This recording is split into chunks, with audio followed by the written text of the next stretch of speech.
Bismillahirrahmanirrahim. Assalamualaikum warahmatullahi wabarakatuh. Innal hamdalillah wassalatu wassalamu ala Rasulillah wa ala alihi wa ashabihi wa mawalah. Wala haula wala quwata illa billah. Amma ba'du. Alhamdulillah, Bapak Ibu jamaah sekalian rahimani wa rahimakumullah. Insyaallah kita melanjutkan pelajaran kita belajar Islam dari dasar, dan kita sedang berbicara tentang al-iman birusul, iman kepada para rasul. Dan kita sedang berbicara kemarin tentang khosais, ini keistimewaan dari dakwah para Nabiullah alaihi salatu wassalam. Telah kita lewati poin-poin pembahasan yang telah kita sampaikan, bahwa kedatangan para Nabiullah alaihi salatu wassalam yang paling utama adalah berdakwah, membimbing manusia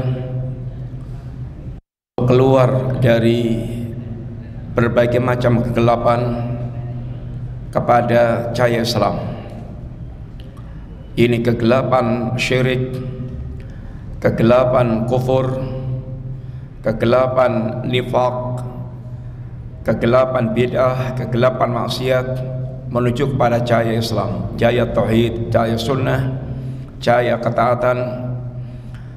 Dan ini tugas yang paling pokok dari para Nabiullah alaihi salatu wassalam. Dan dakwah para nabi sifatnya rabbaniyah, yaitu semata-mata wahyu dari Allah Subhanahu wa taala. Sehingga isi dakwah dan kurikulum dakwah semuanya adalah kembali kepada bimbingan wahyu, yaitu bimbingan Al-Quran dan As-Sunnah. Yang Nabi tentang agama ini semuanya adalah berdasarkan wahyu, bukan berdasarkan hawa nafsu. Wa ma yantiqu 'anil hawa in huwa illa wahyun yuha. Tidaklah Nabi bicara kecuali dengan wahyu yang Allah wahyukan kepada yaitu Nabi. Oleh karena itulah ketika orang-orang Quraisy protes terhadap isi kandungan dakwah Rasulullah SAW, lalu agar Nabi mendatangkan Quran yang lain atau mengubah ini dakwah tidak seperti yang telah disampaikan, maka Allah menegaskan pada Nabi untuk menyampaikan bahwa tidak lain saya adalah hanya menyampaikan wahyu Allah Ta'ala, al-balaghul mubin, semata-mata penyampai agama Allah Ta'ala, sehingga tidak berhak merubah-rubah dan tidak berhak untuk mendatangkan ajaran dari dirinya sendiri. Sehingga bicara agama, bicara dalil, bicara apa yang telah dibimbingkan dalam Al-Quran dan Sunnah Rasulullah SAW. Oleh karena itulah Bapak sekalian, rusaknya dakwah ini diantaranya adalah karena para pengikut hawa nafsu bicara seleranya tapi dengan kemasan agama, sehingga agama sering menjadi bahan permainan, sehingga agama menjadi sering bahan yaitu ya tulanan, mainan, sehingga nggak ada seriusnya berkaitan masalah yaitu agama. Kemudian dakwah para nabi itu adalah mereka tidak menuntut dunia dalam urusan dakwah mereka. Mereka tidak mencari dunia, jabatan, kedudukan, harta. Mereka semata-mata menyampaikan risalah Allah Subhanahu wa taala agar manusia paham hakikat risalah Allah Subhanahu wa taala. Dakwah para nabi, dakwah yang penuh dengan yaitu hikmah. Yang hikmah itu menempatkan sesuatu sebagaimana tempatnya, bersikap tepat pada posisinya. Bersikap tepat berkaitan dengan itu waktu, keadaan, kebutuhan. Dan agama ini adalah isinya adalah yakni hikmah.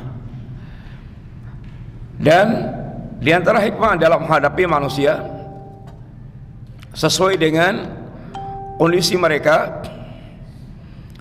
Manusia itu ada yang jiwanya hanif, yang cukup dengan mereka dibacakan, dibawakan penjelasan Quran dan Sunnah.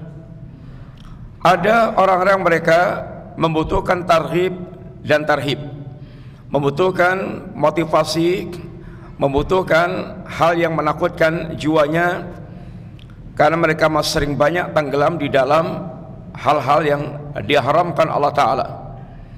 Ada di antara manusia yang mereka kepalanya penuh dengan syubhat, sehingga kalau dibawakan ini dalil agama, seakan-akan pengennya membantah, kepalanya penuh dengan syubhat. Untuk orang yang seperti ini maka membutuhkan pelayanan wajadilhum billati ya ahsan, agar berjidal, berdebat dengan cara yang terbaik. Untuk posisi ini maka tidak setiap orang mereka bisa melakukannya, karena membutuhkan kekuatan ilmu. Ini kekuatan dasar-dasar pemahaman agama ini.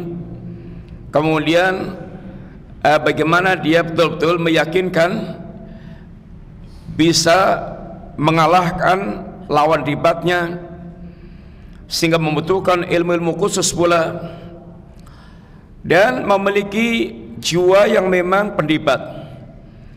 Jiwa pendebat diantaranya dadanya lapang, dia betul-betul bisa yaitu mengikuti lawannya itu mentok sampai di mana ibaratnya, sehingga betul-betul membutuhkan kelapangan dada, membutuhkan kecermatan dalam mengikuti yaitu lawannya.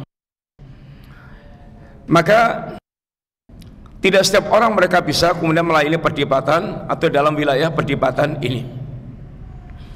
Kemudian dakwah para nabi itu jelas, gamblang, nggak ada yang samar, sehingga agama itu adalah jelas, gamblang, tidak abu-abu, tidak samar-samar. Bagaimana akidahnya, bagaimana ibadahnya, bagaimana akhlaknya. Dan para nabi, orang-orang mereka menerangkan agama dengan ini basitah, dengan sederhana, lugas, sederhana, ya penuh dengan hikmah, tidak ruwet, tidak bulat, tapi ya, masing-masing orang bisa menangkap dan kadar akalnya mereka masing-masing. Dakwah para nabi, dakwah yang tidak mengarahkan manusia berkaitan urusan dunia, sehingga bukan menjanjikan untuk manusia ini perkara yaitu dunia, tapi bagaimana betul-betul mengarahkan manusia untuk memiliki orientasi akhirat, mencari wajah Allah Subhanahu wa taala. Kemudian di antara ciri khas dakwah Nabi adalah mereka sangat mengutamakan tauhid dari awal sampai akhir, sehingga tauhid merupakan permulaan, pertengahan, akhir dari dakwah semua para nabi. Karena tauhid merupakan pondasi agama yang didakwahkan oleh para nabiullah alaihi salatu wassalam, yang tidak ada Islam kecuali dengan tauhid. Maka sudah settle di Madinah, kekuasaan sudah kokoh di Madinah, tapi Nabi sampai akhir hayatnya tidak pernah meremehkan urusan dakwah tauhid. Contoh diantaranya, kalau di awal dakwah kita sudah tahu bagaimana 13 tahun Rasulullah SAW di Mekah, hampir tidak ada ayat yang Allah turunkan isinya akidah tauhid. Ayat-ayat ahkam itu, ayat-ayat tentang hukum itu baru turun ketika di Madinah. Karena memang tauhid ibaratnya, akidah tauhid ibaratnya pondasi untuk membangun sebuah bangunan, maka mesti pertama dan yang diutamakan. Dan ketika Nabi sudah berada di Madinah, banyak turun ayat-ayat ahkam. Nabi juga tidak pernah meremehkan urusan tauhid di masa damai atau di masa ketika di waktu peperangan. Dan tentu Nabi sangat membutuhkan pasukan-pasukan yang ada. Di antaranya ketika waktu perang Hunain. Di antara kasus yang ada di perang Hunain adalah kisahnya Abi Waqid Al-Laythi. Dia menceritakan ketika keperangan lembah Hunain, dia melihat sebuah pohon yang dikeramatkan oleh orang-orang musyrikin Hunain, suku Hawazin, dan di mata Abi Waqid Al-Laythi menarik.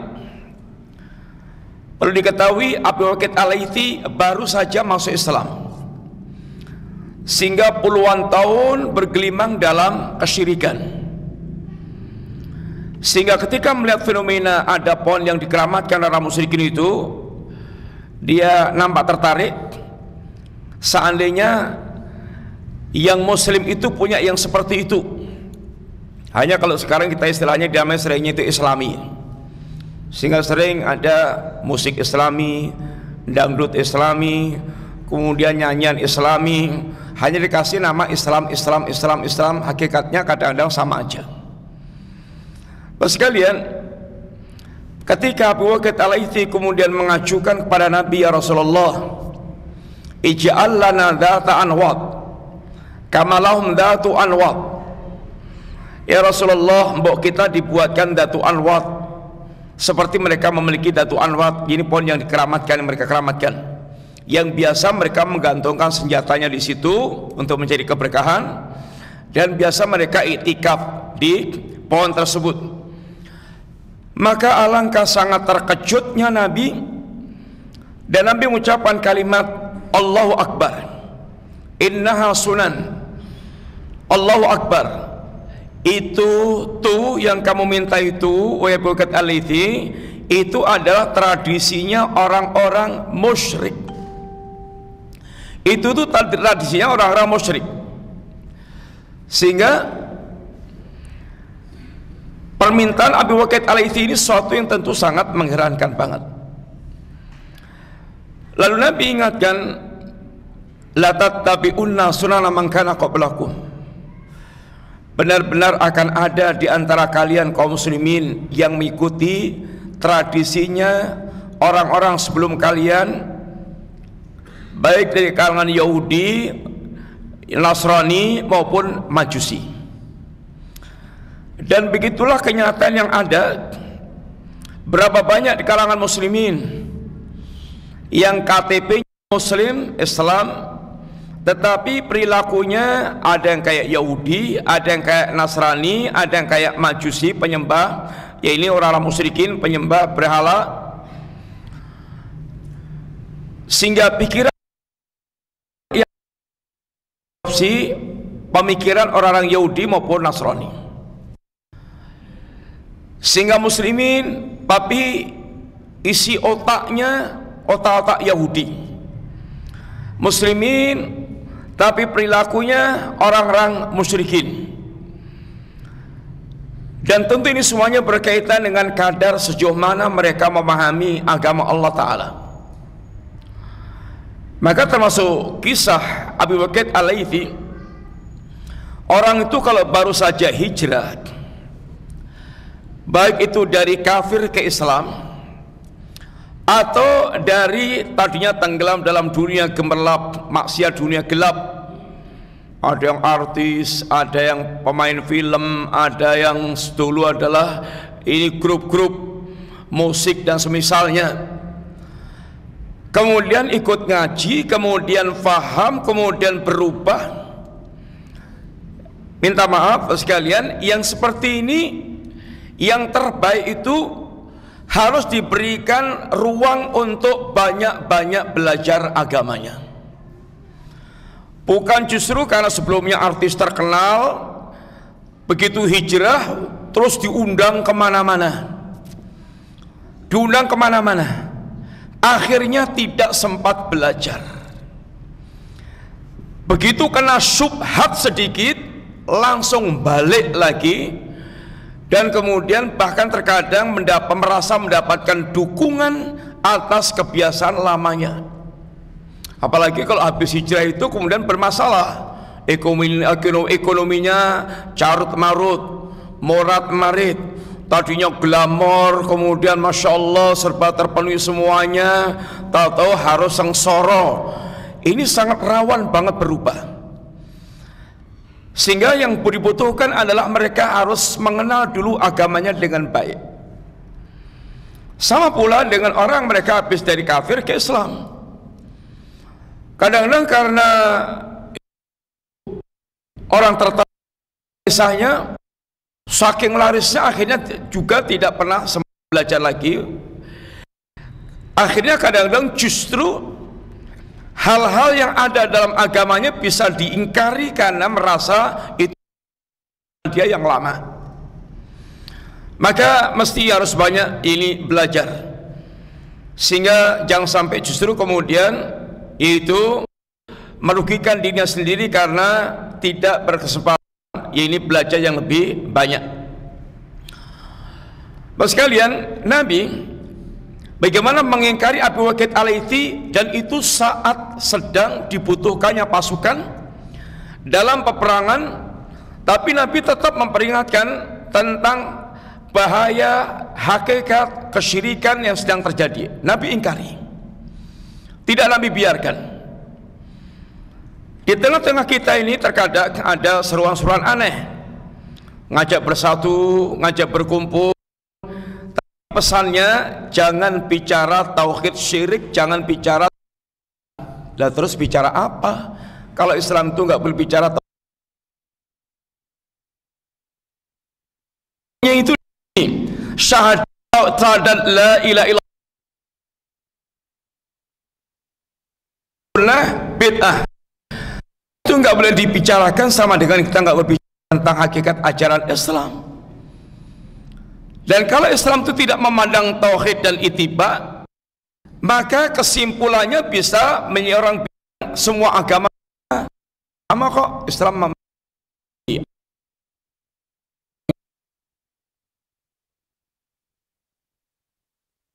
karena tidak melihat hakikat tauhid syirik, melihat hakikat ini ajaran in salam.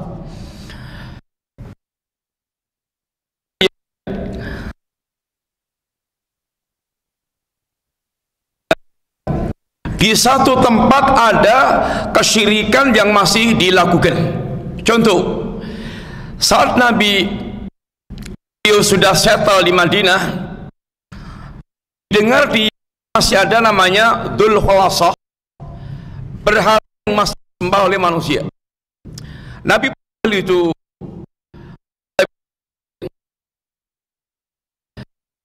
kata Nabi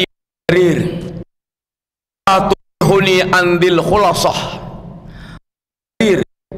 enggak engkau menenteramkan hatiku, menenangkan hatiku dengan Dzul Khulasah. Akhirnya Nabi berangkatkan Jarir bin Abdillah dengan 150 pasukan berkuda, berangkat misi untuk menghancurkan Dzul Khulasah. Singkat cerita, misinya berhasil. Waktu Nabi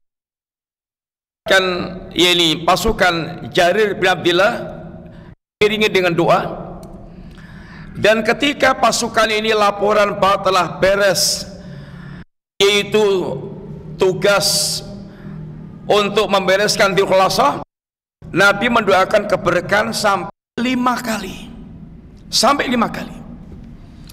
Bapak sekalian, ada 2 sisi penting yang perlu kita perhatikan, khususnya adalah para dai, para mubalik, para ustaz. Yang pertama, para dai, para ustaz, Anda, apa yang menggelisahkan? Ada sebagian orang yang paling menggelisahkan itu adalah ini karena mendapatkan jabatan atau mendapatkan kursi, sehingga programnya itu bagaimana untuk di kursi jabatan. Sedangkan kadang-kadang di pinggir rumahnya, di sebelahnya ada kesyirikan yang sangat nggak peduli. Kalau untuk urusan kursi dikerahkan, segalanya dikerahkan. Tapi untuk urusan syirik sama sekali nggak ada, nggak mengusik hatinya. Yang kedua, apa yang membuat kelegaan hati kita? Para dai, para ustadz, khusus Nabi ketika mendapatkan laporan tugas, yaitu misi kan dikuasa itu beres, betapa sangat plong leganya Nabi sampai mendoakan doa keberkahan. Biasanya Nabi mendoakan 3 kali. Kadang-kadang dai yang mendakwakan tauhid, syirik itu danya seakan-akan menunjukkan enggak sama dai yang sangat lega wakili ini sehingga orang faham tentang hal paling mendasar itu. Kemudian mas sekalian, termasuk Nabi kita hari-hari terakhir bilang wafat yang berkaitan antaranya beberapa hari Nabi menjelang wafat yang Nabi ingatkan pada umat ini, la'anallah al-yahuda wa nasara ittakhadhu qubura anbiya'ihim masajida. Laknat Allah kepada Yahudi dan Nasrani yang telah menjadikan kuburan sebagai masjid-masjid. Sekalian, ini adalah wasiat-wasiat akidah, wasiat yang penting dalam kehidupan. Bagaimana Nabi mengingatkan tentang kebiasaan buruk orang Yahudi yang akan terjerumus dalam perbuatan syirik. Di antara adalah menjadikan masjid, menjadikan kubur para nabi sebagai masjid. Itu belum menyembah. Mereka menjadikan kuburan para nabi tempat mereka sujud kepada Allah, sehingga beribadahnya kepada Allah kuburan para nabi ini bisa menjadi wasilah kepada kesyirikan. Apalagi kalau sudah tingkatannya sampai kuburan, walaupun kuburannya para nabi. Fenomena penyembahan kuburan merupakan fenomena yang sangat tua. Zaman kaumnya Nabiullah Nuh sampai zaman Rasulullah SAW, sampai zaman kita sekarang. Sampai zaman kita sekarang. Tapi mereka menganggap itu bukan penyembahan, itu adalah pemuliaan dan pengagungan kepada para wali. Sehingga orang tidak menyangka yang kayak gitu merupakan perbuatan syirik. Padahal itu orang-orang musyrikin Quraisy pun tahu yang kayak gitu namanya adalah kesyirikan. Sehingga mereka ketika diajak mengucapkan kalimat la ilaha illallah, mereka menolak keras karena tahu apa yang diinginkan dengan kalimat la ilaha illallah. Orang sekarang mereka datang ke kuburan, sujud di kuburan, minta di kuburan, bahkan kemudian tawaf di kuburan, dan zikirnya aneh, zikirnya la ilaha illallah, la ilaha illallah, la ilaha illallah, dalam keadaan dia memiliki keyakinan dan praktek syirik. Bapak sekalian, maka sungguhnya kebutuhan dakwah akidah, kebutuhan yang masih sangat mendasar untuk diterangkan, karena sungguhnya masih banyak praktek-praktek kesyirikan yang tersebar di tengah-tengah kita. Praktek perdukunan, praktek yaitu tatoyur, praktek sajen-sajen, praktek pengagungan kepada jin-jin, praktek-praktek yang bahkan terkadang sering menjadi orang eksternasional. Tolak hujan, kemudian praktek-praktek sajen, perdukunan, ritual-ritual syirik, yang menunjukkan bahwa praktek-praktek kesyirikan masih meluas dan sangat banyak dan membutuhkan yaitu penjelasan yang gamblang kepada kaum muslimin hakikat makna tauhid yang diajarkan oleh Nabiullah alaihissalatu wassalam.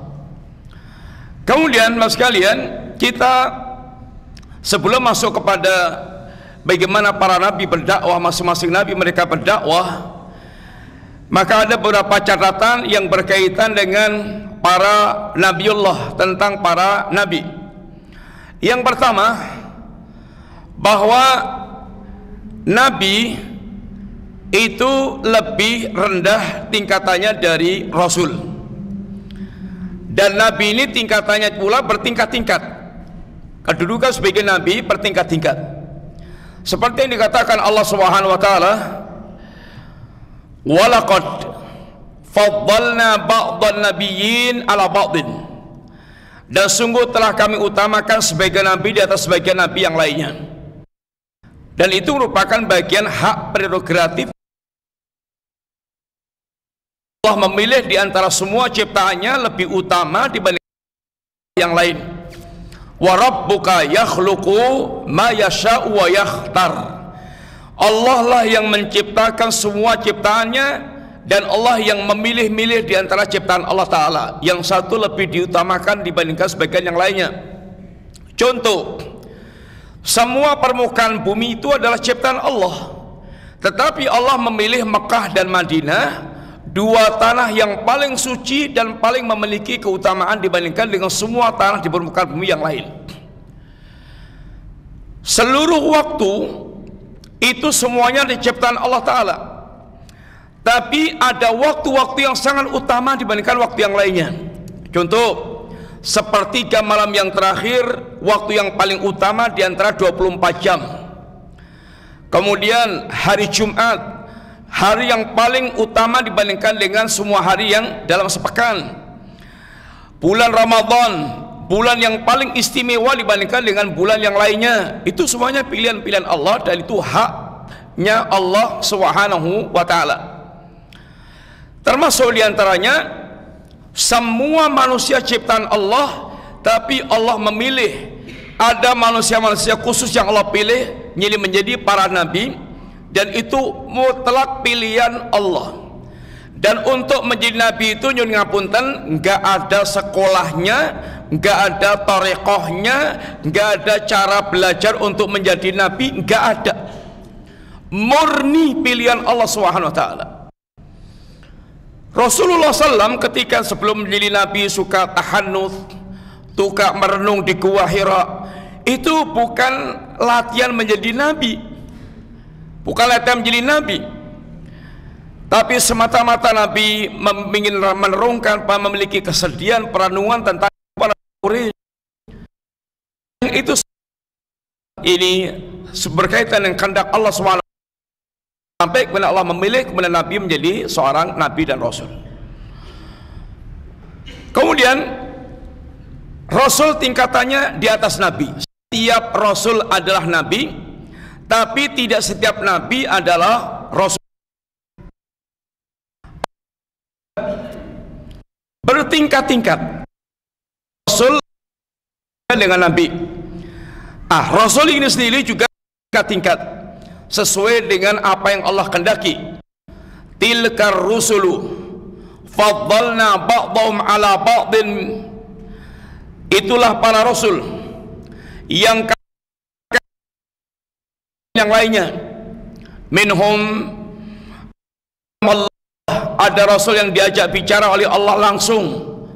Contohnya adalah yaitu Nabiullah Musa, Kalimur Rahman. Ini rasul yang pernah diajak bicara langsung oleh Allah Subhanahu wa taala.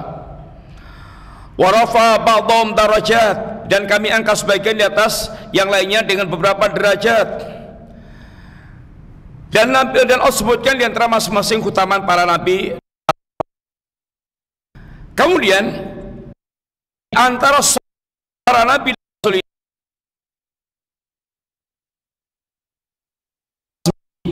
ulul asmi, Nabiullah Nuh, Musa, Isa, Muhammad, kelompok ulul asmi.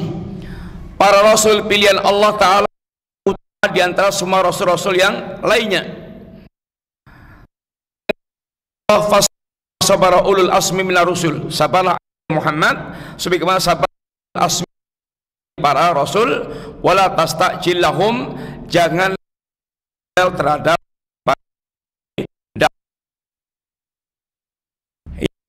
asmi ini seperti yang tadi kita sebutkan, tersebut di dalam ayat Allah Subhanahu wa taala, syara'a lakum minad din ma wassa bihi nuh wal auhayna ilaika wa ma wasaina bi Ibrahim wa Musa wa Isa an aqimuddin wa la tatafarraqu fihi kabura 'alal musyrikin ma tad'uhum ilaih. Ini Ibrahim, kemudian Musa, kemudian Isa, yang sebelumnya adalah Nuh, dan kemudian Rasulullah disebutkan di dalam ayat yang lainnya. Di antara contoh kelebihan Rasul di atas Rasul yang lainnya, di antaranya Rasulullah SAW, Nabi yang Allah berikan kelebihan di atas semua para Nabi dan Rasul yang lainnya. Di antara kelebihannya, Nabi kita diutus untuk Allah oleh Allah itu kafatan linnas, untuk seluruh manusia, bahkan manusia dan jin.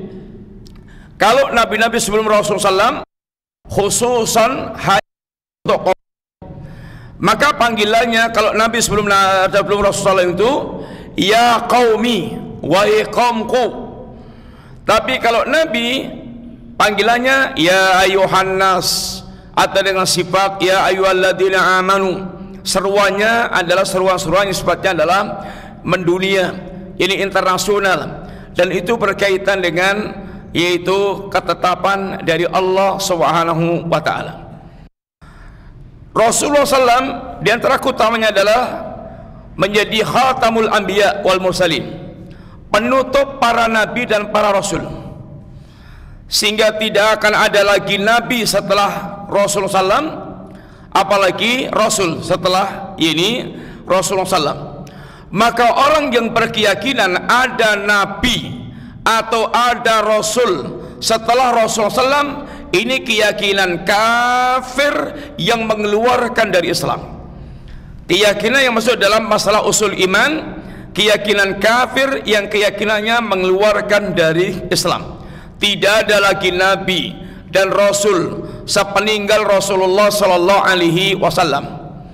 Termasuk diantara keistimewaan Rasulullah SAW adalah Allah berikan kita mukjizat yang paling besar, yaitu Al-Quranul Karim. Yang Nabi berada dengan Al-Quran, kitab sangat mukjizat panjang zaman, pengikutnya menjadi terbanyak di antara semua Nabi dan Rasul yang ada. Quran mukjizat yang paling yaitu awet, mukjizat yang paling ini langgeng sampai akhir zaman. Mukjizat para Nabi dan Rasul akan hilang dengan meninggalnya Nabi dan Rasul itu. Musa dengan tongkatnya umpamanya, setelah Musa meninggal ya nggak ada lagi tongkat mukjizat. Nabi Isa dengan kemampuannya pengobatan yang tidak mungkin dilakukan dokter pada saat itu. Tapi mukjizat Rasulullah SAW diantaranya Al-Quran ini akan berlangsung sepanjang zaman.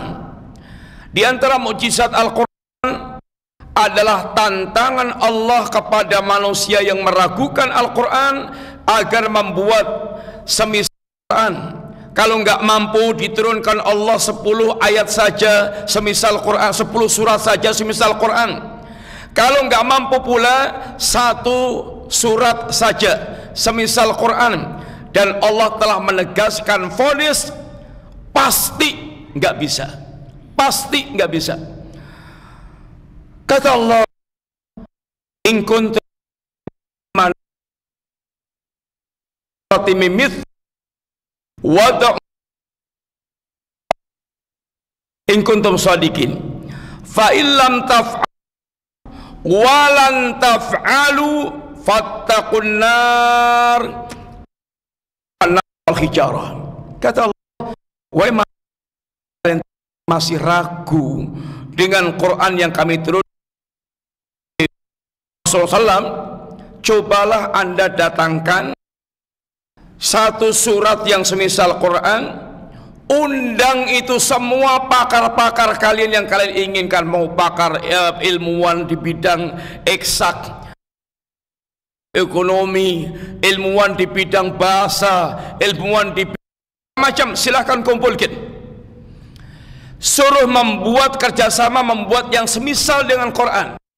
Kalau kalian jujur, kata Pak, tidak bisa. Walan taf'alu, dan pasti kalian selamanya tidak akan pernah bisa.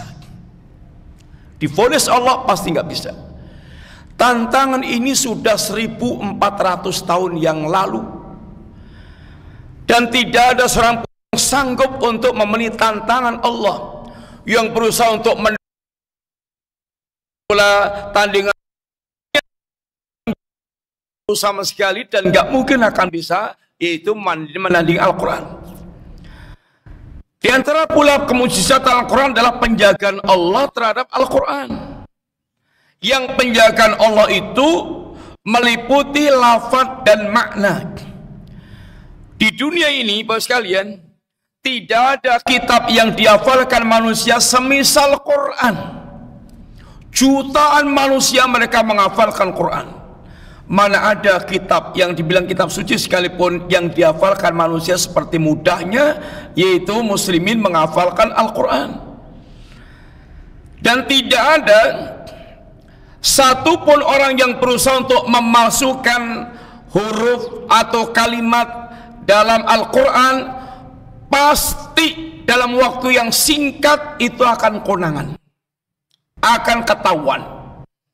Ada yang sengaja mencetak, menghilangkan beberapa ayat, pasti segera konangan, pasti.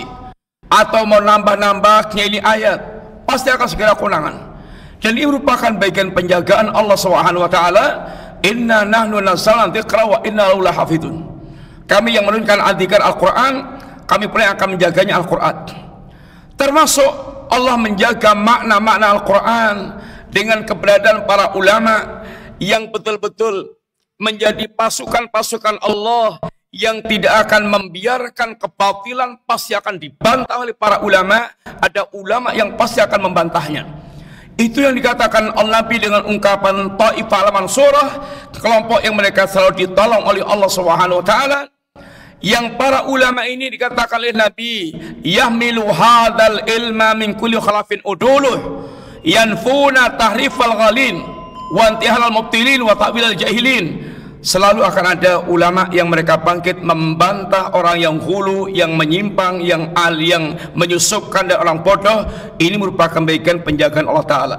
Demikian dulu sekalian, mudah-mudahan bermanfaat. Matur jazakumullah khairan. Wassallallahu ala nabiyina Muhammadin wa ala alihi wasallam. Assalamualaikum warahmatullahi wabarakatuh.